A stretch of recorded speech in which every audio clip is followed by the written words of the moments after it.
so important is that we understand as leaders the idea of setting our goals. And one of the things that's so important about being ready to lead is also understanding threats. Our next guy that we have up is a fantastic guy. He is a man that is been one of my friends since the early 90s. I've known him forever. He's not only a good friend, I had the privilege of baptizing him, but he's also my instructor. You know, really in the martial arts community, that's something that's sacred. And so I have the utmost respect for him as an older brother. And we've been through a lot together, he and I both. He's also the tactical director of two of the companies that I'm a part in with him. One of them is Operation Rescue Children, where we train organizations that are in place to help stop human trafficking. We've gone to many different places, you know, and done this training. And it's just, it'll warm your heart. It'll break your heart at the same time, because it's a pandemic. It's a huge deal. And I'll be talking more about this. And if your heart is in it, like mine is, about how you can get involved. He's also the tactical director for our company called Principled Savage that you heard me talk about earlier. Principled Savage is where we take Harley, his martial arts name is Tuhan, which stands for Grand Master, basically, where we take his knowledge of martial arts and tactical training would be the best way to describe it, like where he trains guys like the Navy SEALs. And we take civilians through this training. And the training is really about just helping men or women, it could be either one, who want to develop an idea of how to have AQ. That stands for adaptability quotient. Because it's one thing to be able to make a decision as a leader when things are calm. That's easy. But what about in a crisis? What about when you're under pressure? Well, that's a whole nother matter, guys. And this is something that we've got to do, is have this ability to understand what it's like to make great decisions. People come through this weekend event that we do and they're changed, and their lives are never the same. And we'll have some people on the call today, even presenting, that's been through it, and maybe you can talk about it if you choose to. It's up to you. But before we go forward, I want to show you just a quick video, a little bit about what Tuhan Harley Elmore does, and how he's qualified really to talk to you about threat assessments and what it means to be a leader. We have to identify our threats. Check this out, guys. This is a super cool video. I think that you will enjoy.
Awesome. Did you guys feel that? I felt it. That felt awesome. Yes.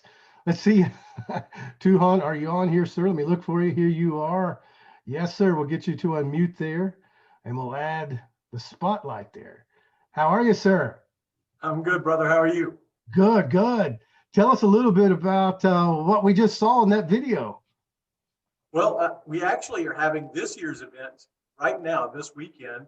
And so they're doing that exact same thing. So that's our family gathering, which is our yearly event where everybody gets together. And, you know, the emphasis has been the last several years on trying to take pertinent skills or relevant skills that I have been training the military on for the last 18 years and roll that into a package that people, the average civilian could do and was useful to them, right? And so they're fighting multiple opponents. As you see, a lot of it's in the dark, out night, literally in the alley or on the gravel, and they have multiple opponents trying to punch them or stab them or shoot them or tackle them or whatever, and they're having to deal with all of that and strike and control and transition to their own weapons.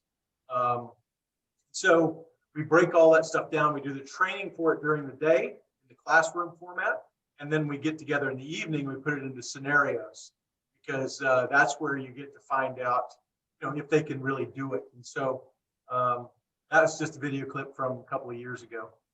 Awesome. Well, that was great. Thank you for sharing. And you're a busy man with training. If it's not training your own tribe, it's training some of the top military special forces groups around the world. And the stuff we got going on is awesome. I wanted to read you guys a little bit about Tuhan Harley, peak performance expert, business owner. Harley is a man unmatched in his knowledge and expertise. That's right. I got the video on you, so everybody's watching you as I read your description. He has achieved things no other man has. He's instructed the most elite teams in the world, so elite that I can't even call them by name or they'll show up at my door. And if I give you a hint, they'll slap me. If I tell you, they'll kill me. So we can't have that. Harley said this, and I love this. He gets asked all the time, what makes a Navy SEAL so great? What makes the best SEAL teams, the best of all the SEAL teams, even more effective and dangerous and successful? It's because they're known around the world to, number one, they have principles. And that means that they have unshakable beliefs that anchor and guide their decisions and actions. And then number two, they are savage. That's that they're not only willing to act, but they have a honed and elite skill set that performs second to none. And Tuhan Harley will be talking to us about that today. His topic is real leaders and threat assessments. Real leaders in life, business and family and relationships often ignore the realities of life that could jeopardize their success and happiness. What's most likely to kill you is a question that he gets asked a lot. What's most likely to ruin your marriage? What's most likely to prevent you from living your dream, or what would ruin your business? And so let's join Harley Elmore, my good friend, my brother. Good to see you, sir. Welcome. Thank you so much. Thank you very much. First off, whoever wrote that, I hope my check cleared. That was me. Send it in. Yeah, it's always interesting when you have somebody read back this. The story of your life is always fascinating when somebody else talks about it, right?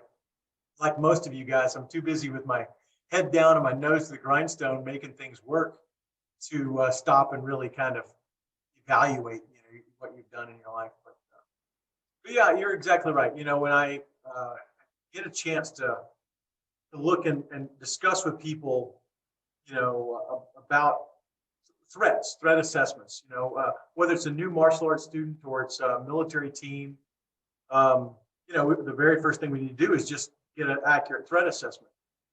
So I'm the one who asks all those questions, right? Well, what's most likely to kill you? And, when you're talking, it depends on the crew, right? So if you're talking to police officers, you say, well, what's most likely to kill you? A lot of times what they will respond to, well, a bad guy in an alley or a domestic dispute and, or those kinds of things. And although those are very dangerous, domestic disputes and traffic stops are very dangerous. If we look at statistically, what's really going to kill a police officer statistically is a motor vehicle accident, right? So they're just going to be in a car crash and somebody's going to crash into them. They're going to crash into something. Most often they are in motor vehicle accidents in response to someone else needing help. So someone needs help. They're in a hurry to get there to help that other officer who's in trouble, or to help me or whoever, or you if you're in trouble. That's when they're most likely to get into an accident that will ruin or alter their life. So having a real accurate threat assessment, I was talking to one of my instructors years and years ago, and the exercise was to write down a description of the most dangerous opponent that you could think of, right? So you had to think of what opponent you hate to fear, right? So just I wasn't really taking the exercise very seriously. I thought that's easy, right? That's easy. That would be like, I don't know, Randy Couture or Brock Lesnar or whoever was the reigning UFC champion at the time. I'm like, yeah, that dude. Yeah, he'd be a problem, big guy, thousands of reps of fighting and tens of thousands of sparring reps and phenomenal physical capability. And yeah, that'd be a danger. That'd be a problem, right? Especially if I didn't get the transition to weapons. For some reason, weapons were off the table and I just had to go toe to toe with a guy. Yeah, that'd be tough. So I turned in this report, right? And he said, "Oh, yeah, you think that's the most dangerous opponent?" I'm like, "Yeah, I think that'd be the most challenging." He said, "Really? What about a little blonde, 5'5", blonde-haired, blue-eyed girl who thought you hung the moon, thought you were the coolest dude she's ever met, like you're everything a man should be. She is gorgeous, drop dead gorgeous, giving you all of her attention, wants to spend time with you, and she's loaded. Her family's rich beyond measure." You're like, "Whoa, could that be a threat?" And I was like, "Oh, yeah, that's a problem." That's a real problem right there. So it made me realize and evaluate, yeah, there are a lot of different types of opponents out there, and I'm far more likely statistically to have to face that threat than I am, Master Kirby, who was just on here, right? So I would look at him and see, oh, that guy's a threat. So I would avoid, deter, right, intercept, all that. But that cute little blonde girl, I might invite her into my world accidentally. So I invite the threat, right? I certainly wouldn't recognize it a lot of times, especially at that time in my life. So when we're looking at threat assessments, the very first thing I ask people to do is, what's most likely to kill you? And so we go through this exercise, and everybody has all these different things, right? All these different things that they think are going to happen to them or could happen to them. And for some reason, it's human nature. We all go to the grand, right? We all go to this very dark corner. It's going to be very, like, I'm going to die. It's going to be 5 guys in a dark alley, and I'm going to put up a good fight, but eventually they're going to get me and wear me down. It's always some great idea or some catastrophe. I'm going to run into a burning building and save people, and I'm going to die on the way out, that kind of stuff. We all have these grandiose ideas of who we're going to be and what's going to punch our ticket. But if we really are to look at it statistically, right? For me personally, it's probably going to be cancer, right? For some people, it's going to be a heart condition. For some people, it's going to be, a stroke. The boring and mundane things that kill everyone, and they're not very exciting and they're not very rewarding to think about. But what we have to do is look and see what's most likely to get me, what's really, like, statistically. Now, we could all have some bizarre thing happen to us, right? Hopefully it's going to be a great story that everyone will learn from, right? It'd be a great story worth telling. And if you look at certain cultures, like, this Japanese samurai, their whole goal was to die in battle, right? That would be the greatest thing that could happen to them, is to die in the service of their feudal lord. And if we look at Vikings, the worst thing that could happen to a Viking would be what's called the straw death, right? Straw death is laying on your straw bed as an old man, and they really believe that you could not make it to Valhalla or to heaven unless you died on the battlefield with the mark of Odin on your shoulder, so that the Valkyries could pick you out of the dead as they fly over, and the angels of Odin, and bring you to Valhalla. So, but you had to die in battle. So for the worst thing they could be thinking of is dying in bed. And of course, if you talk to people today, they're like, man, that's all I'm hoping for. I'm hoping for a long life and a smooth, easy transition. I want to step over nice and smooth, surrounded by my family in bed. So it's interesting how cultures have taken that thing and changed it over time. But so we start off with a realistic threat assessment. What's most likely to get us? And if we look at that, the way we build our threat matrix, because we should have a threat matrix, there's more than just one thing, right? And this would go for me personally, but it's also for my business, right?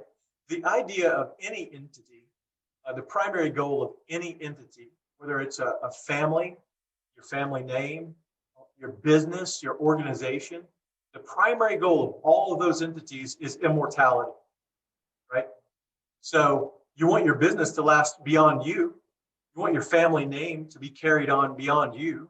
You want the organization you create, the good works you do to continue past your heartbeat, right?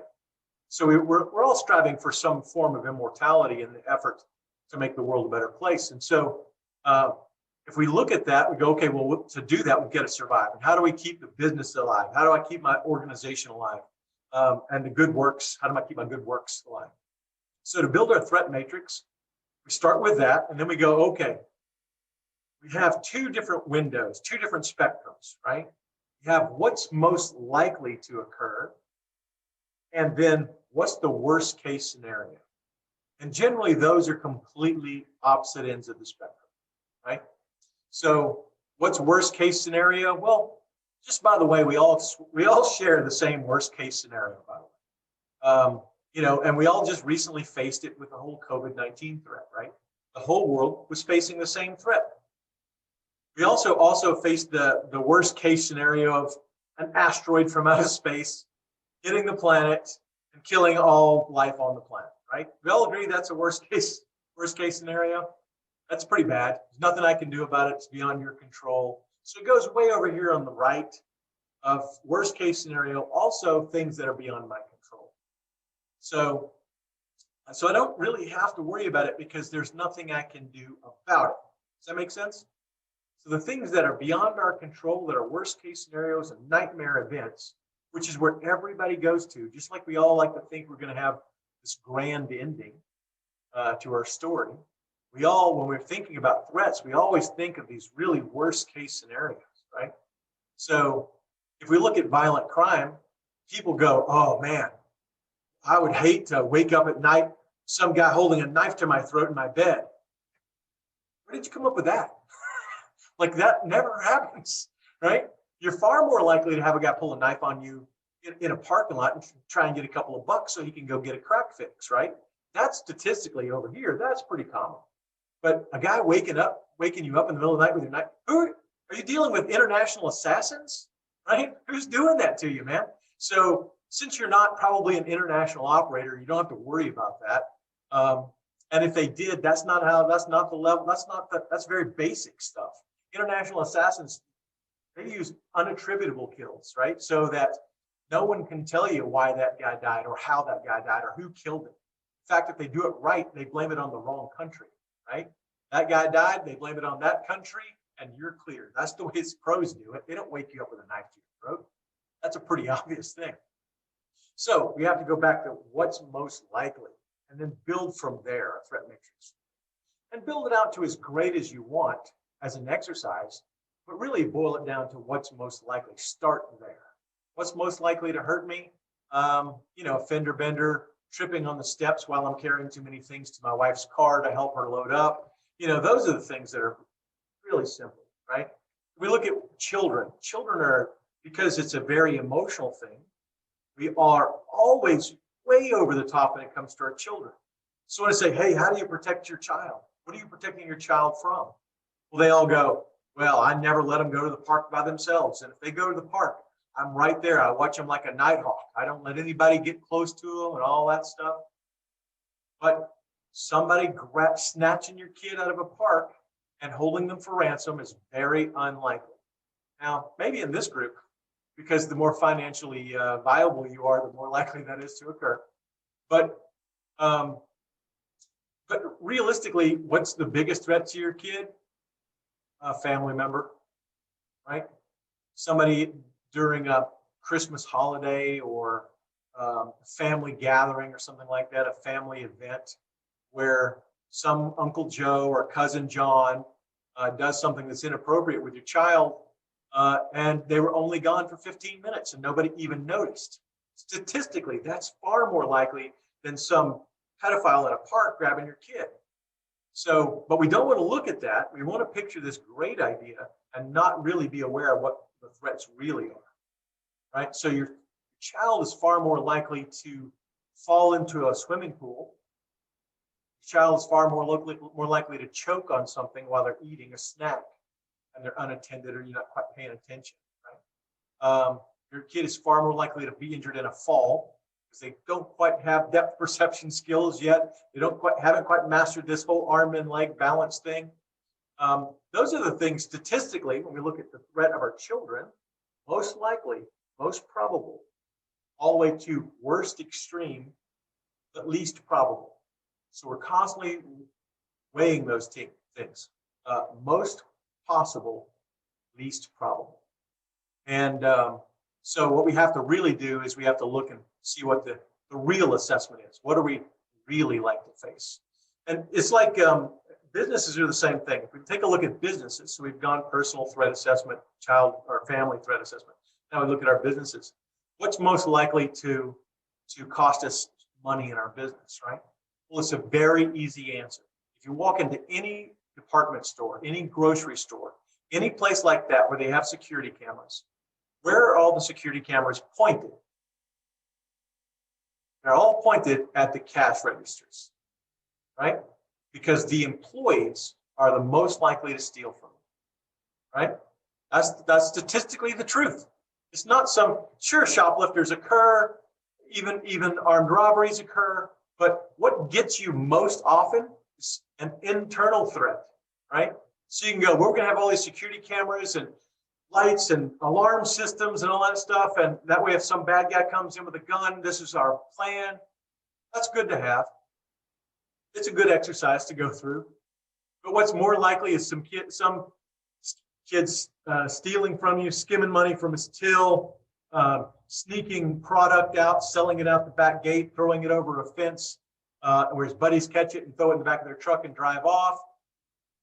So if we look at that, that's far more likely, far more probable than some big threat over here on the other side, right? So some guy, plotting to throw you out of your own company or vote you out of your own company, or, now I'm not saying stealing your ideas and your intellectual property of your company and, commercial espionage. Those things are real threats, but but that's the same thing. It's just the same thing as employees skimming a till. It's the same thing, it's just on a different scale. So, so when we look at threat assessments, that's the idea, right? And one of the things we need as leaders is to have a calm head about all of that, right? Leaders provide a couple of different things that no one else in the company or anyone else in the group can provide. One is scope of vision, right? So we as leaders have a vision that has such a broad scope that we see a much larger picture than even the one tier down in our company, certainly all the way down to the ground, right? So we're looking at everything from a big macro, 30,000 feet in the air, looking down and seeing the company and our organizations or our family or whatever it is that we're in charge of. That leaders have that vision that no one else quite has, right?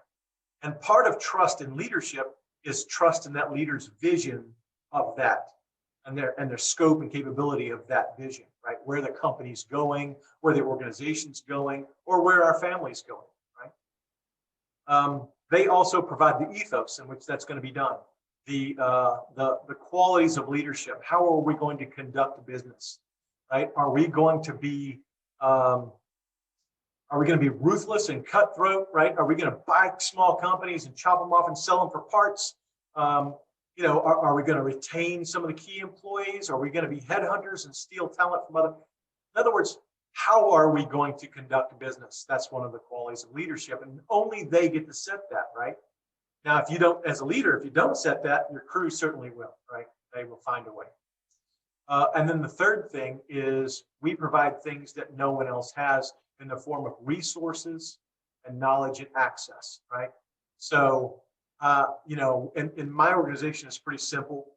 I have and had access to masters and grandmasters for the last 35 years that my students never had an opportunity to train with, or if they did, it was very brief periods of time where I spent decades with them. And so not just decades, visiting every once in a while, living in their house for 2 weeks at a time, that kind of stuff, living with their families, helping raise their kids. And so I have access that no one else had access to things that no one else in my organization had. And because I'm a leader in an organization, because I have this status in the community, I have access to other leaders. Those are things that your employees don't have. So when it comes to threat assessments, those are the things that we're primarily protecting as leaders. That makes sense? As leaders, we're not really protecting the small minutia things. We're protecting the big things. What are the big things that I need to protect? Well, I need to protect our vision, the vision of our company, the vision of our family, right? The vision of who we are as people, right? I need to protect that information. I need to protect those resources. I need to protect that ethos so that the very identity of my company doesn't get dissolved by mid-level management who's ambitious, trying to get things done, and to do so, they're pulling us in different directions. They're handling things in a way that we wouldn't necessarily approve of. So, because those internal things are the big threats, right? So it's just like any large entity or any large empire, right? So we can look at Rome, and that was just a giant company, right? A giant entity, a giant empire, and maybe your company is on the same kind of scale, right? But it's the same idea. You're a giant entity and you have these other things. The thing that threatens you is the thing that's in your organization, your business, and your family are the same things that threatened Rome. And it wasn't another company or another country that was capable of taking them over or sacking them, right? It was an internal thing. And so, your threat assessment has to be both external and internal, right? I personally am far more likely, and I would suggest that this may be the case in your lives as well. I'm far more likely of sabotaging my own life and ruining and making mistakes in my own life than somebody else being able to affect me, right? So we have to do the same thing within our companies, within our families, within our organizations. So when it comes to threat assessment, we start with external, and we go from most possible to least probable. So from most likely to happen to the worst case scenario. And we do that internally as well. Who's most likely to hurt me? Generally me, and then my people that I trust, the people inside my company, inside my circles. The last would be some external threat from outside my company, outside my family, things like that. So when it comes time to protecting your children, it's probably not some stranger, right? It's probably somebody in your family. Statistically, it's a family member. I did some studies and worked with a rape crisis center out of Tulsa, Oklahoma about 25 years ago, maybe. And we did the statistics on that, and 7 out of every 10 women in Tulsa, Oklahoma had been sexually assaulted. 3 out of those 10 had been sexually assaulted by a family member before they graduated from high school. So when you start seeing statistics like that, you start going, ooh, well, come on, it's Oklahoma. So, but at the same time, you look at that and you go, no, that's the truth everywhere in the world, right? It doesn't matter if you're in Kathmandu, where Keith and I got to see the same things, or if you're in, New York or things like that. And we all know that. When I bring these things up, people go, oh, yeah, it's far more likely to be your nanny or your babysitter than somebody stranger you don't know, right? And everybody goes, oh yeah. If you don't believe me, there's a whole industry for nanny cams, right? Cameras that watch your nanny, watch your babysit your kids, right? So we all know that that's true. The problem is we don't want to look at it because it's emotional, right? We don't want to look at it because it's ugly. And it's the same thing with our threats to our business, our threats to our family, threats to our organization. You can't allow yourself to be emotionally deterred because something's ugly and you don't want to look at it. Those are the things you have to drill down on, and only you as a leader can do that. Drill down on, decide specifically what your threat matrix is, and then take action. Build a plan based on that, and then take action.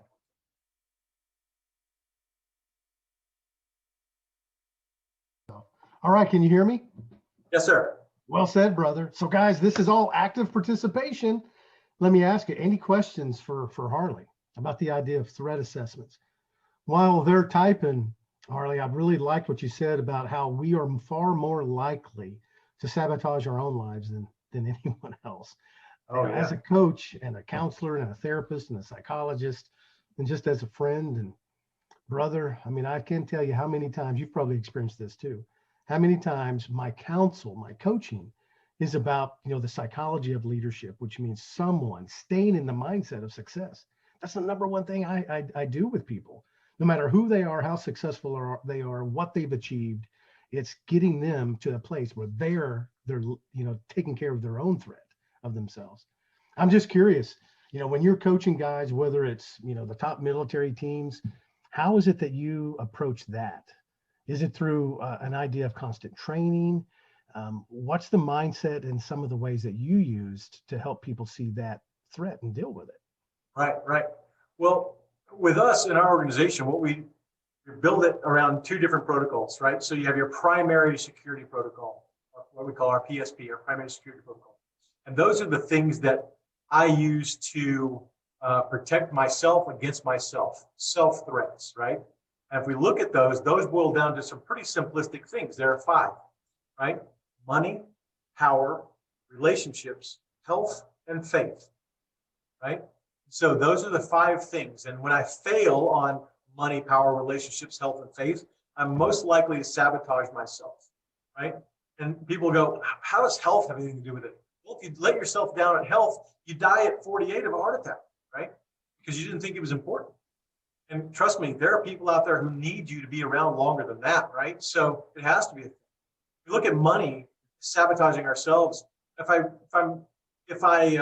cheat my best friend out of, who's also my business partner, out of his life savings, then yeah, I have more money, but really, who am I as a man? I'm not who I thought I was, right?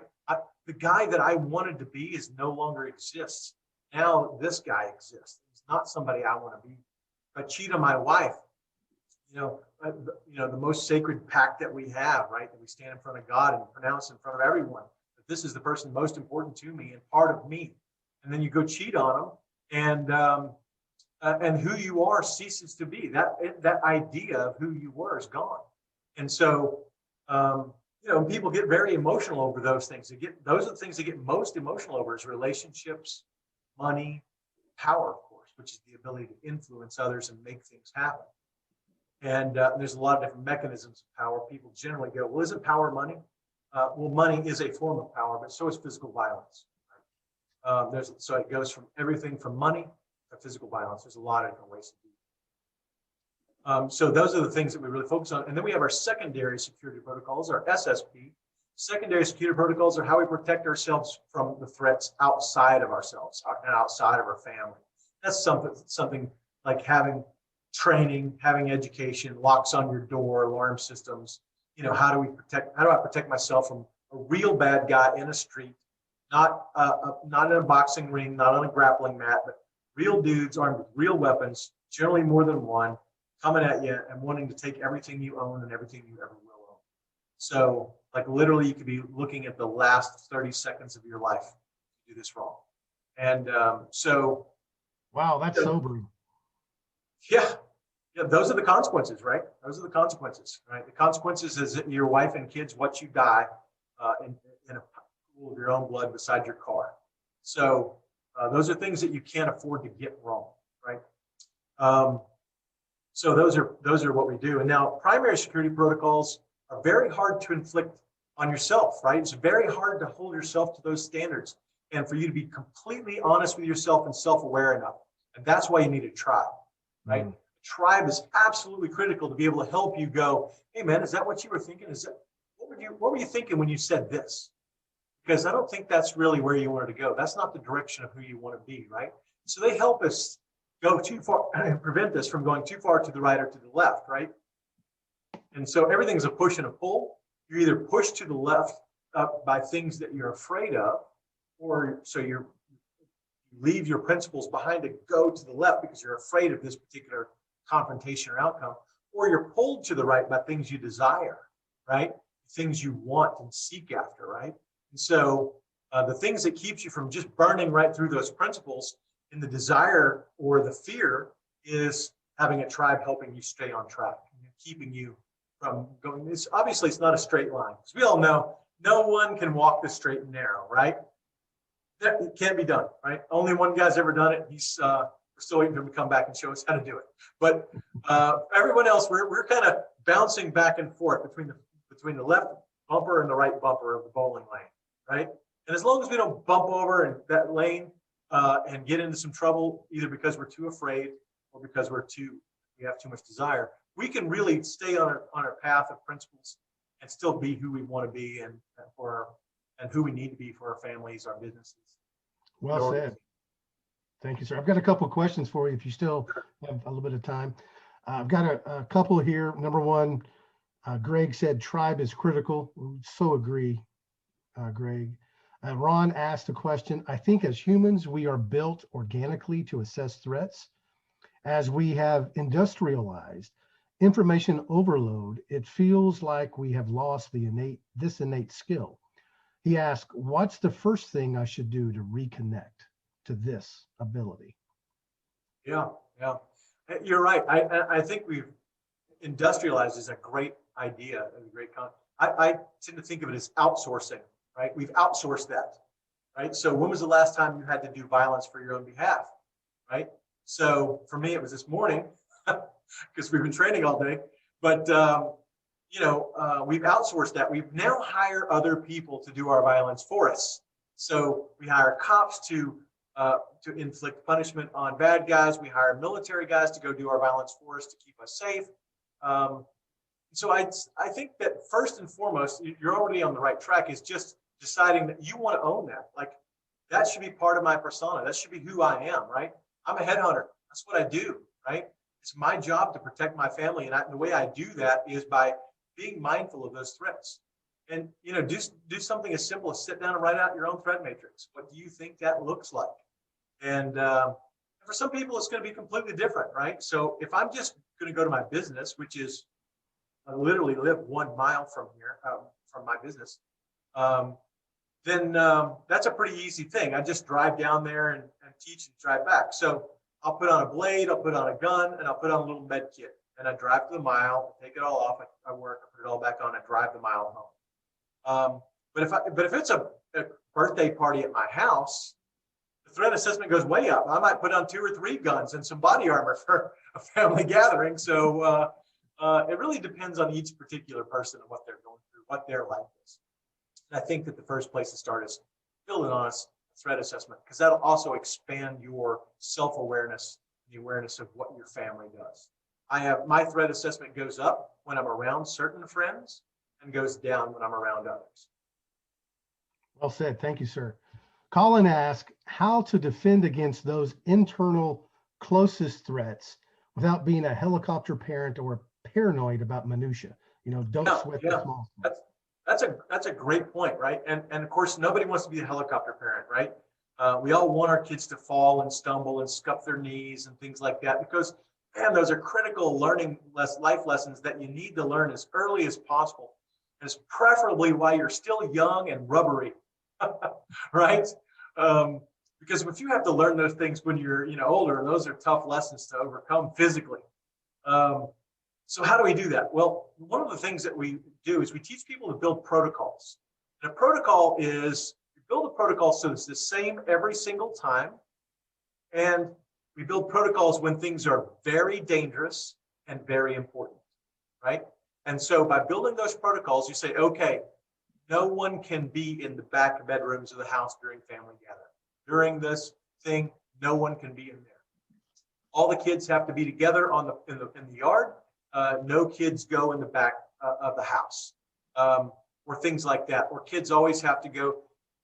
People do it already. They start to build it. Like if you're in a public place and you have a couple of kids and one kid needs to go to the bathroom at the restaurant, you don't let one kid go. You send all of them, right? If you have 4 kids, all 4 kids go to the bathroom together, right?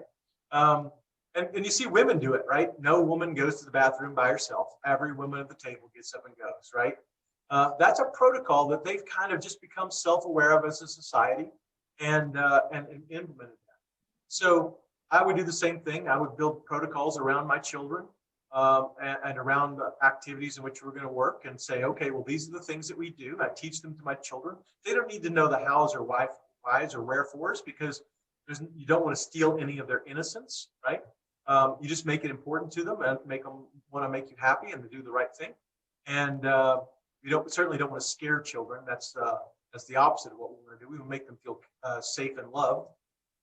And the protocols and the responsibility and stress is on me to do that correctly, not to them. Right? So build protocols around it. Well said. Well said. Excellent. And, those protocols, just like in our Principled Savage event that we have, where we invite people into the development of this through a very intensive weekend, it's so important. We take guys who have never, or ladies, who have never really handled firearms before. And at the end of the weekend, they're shooting a course. And that's just a metaphor for, applying pressure so that they can take a look at those principles that are important to them. Because when you forge out principles under a fire, under an intense moment, oh man, then you really own them. But that's one of the things that you constantly teach me, and I'm so appreciative of. The more important or dangerous the event or the activity, the more important the protocol. And to live those consistently and to train those and to review those is so important. It's like maybe having a fire drill at your house, or if you have a swimming pool, like we do, you're making sure you lock the gates and you talk to people before they come over. All that stuff is so important. Yeah, people develop them, like people inherently know they probably need to check the doors before make sure the doors are locked, before they go to bed. That's at its most basic level, that's a protocol. Something I do every night before I go to bed, right? I check the windows and the doors. Most people don't check windows, but most people will at least check their doors, make sure they're locked. And so people will start to do that. But if we said, hey, you're going to go jump out of this airplane, we're going to go parachute out of this airplane, do you want to go through all the pre-check protocols, the pre-jump protocols beforehand and then practice those? Or you just want to try and figure it out when you jump? Everybody goes, no, protocols, please. Show me all this, and I'll go through them a million times. Well, you don't have to do it a million times, just 2 or 3. No, I'm doing it a million, right? Because they got skin in the game all of a sudden, right? And so all of a sudden the protocols become really important. What happens if the chute doesn't open? Well, then you got to undo it and then take that one off and pull the second one, right? And so that takes training to be able to do under pressure. So when people realize that there's skin in the game, when there's real threat imminent, it makes sense for people to follow the protocols. And you can train those protocols to be so effective that you may have not thought about it. Like we were in Great Wolf Lodge in Dallas, which is a big indoor place, entertainment park, if you will. It's 2:30 in the morning. It's me, my wife, and my teenage daughter. Fire alarm goes off. And so everybody I'd say within 45 seconds, everybody is dressed and have all their kit, and they're at the door ready to step outside. Yep. You step outside, all the security doors and fire doors inside the hallways have all closed. And so now the environment I'm looking at looks different. And I'm like, well, this is different. This looks completely unfamiliar to me. Right here is a hallway, and within a minute, it's already full of people carrying blankets and wearing their pajamas. So I'm like, huh. And I think on the other side of that fire door right there, I think there's another exit. So I said, you guys stay right here. I sprint the 15 yards. Just as about time I'm about to blast through that fire door, I stop. I come to a screeching halt. And with the back of my hand, I touched the doorknob to make sure it wasn't hot. And it wasn't hot. So then I pushed the door open and I'm like, okay, there's no fire. I haven't done a fire drill since 6th grade. Right? 30 years later, I'm about to blow through this fire door like I'm the Hulk. And I hear my 5th grade teacher, Miss Paddock, saying, touch that doorknob. And I come to a screeching halt to touch that doorknob. That's the value of protocols. 30 years later, Miss Paddock could have saved my life. My 5th grade teacher might have saved my life 30 years later, right? That just so happens that wasn't the case. And that exit on the other side was completely empty. And my family and I went straight down there and we were good to go. But that's the value of protocols, is they can save your life. Well, if you train them well past the period of burning those reps. Yeah. Tribe again, right? Instructors. Well said, sir. Excellent. And any other questions from somebody? Really good stuff, guys. So important. Mitch says tribe is everything. That's right. I love it. Really well said. Good. Well, sir, I know you've got a full day of instructing. You have all your guys there. You're teaching people to be competent and and dangerous and savage, but also great people. Thank you so much for coming on, sir. It's always an honor to have you here. I love you so much. Please give my love to Crystal and the family. I will. Same to you. Anything you need, please let us know. It's been an honor. Thank you for having me on. I hope it was beneficial to you guys. Anything you guys can, anything I can do for you in the future, anybody who works with Keith, I'm always happy to help. And just reach out to Dr. Keith and be happy to help.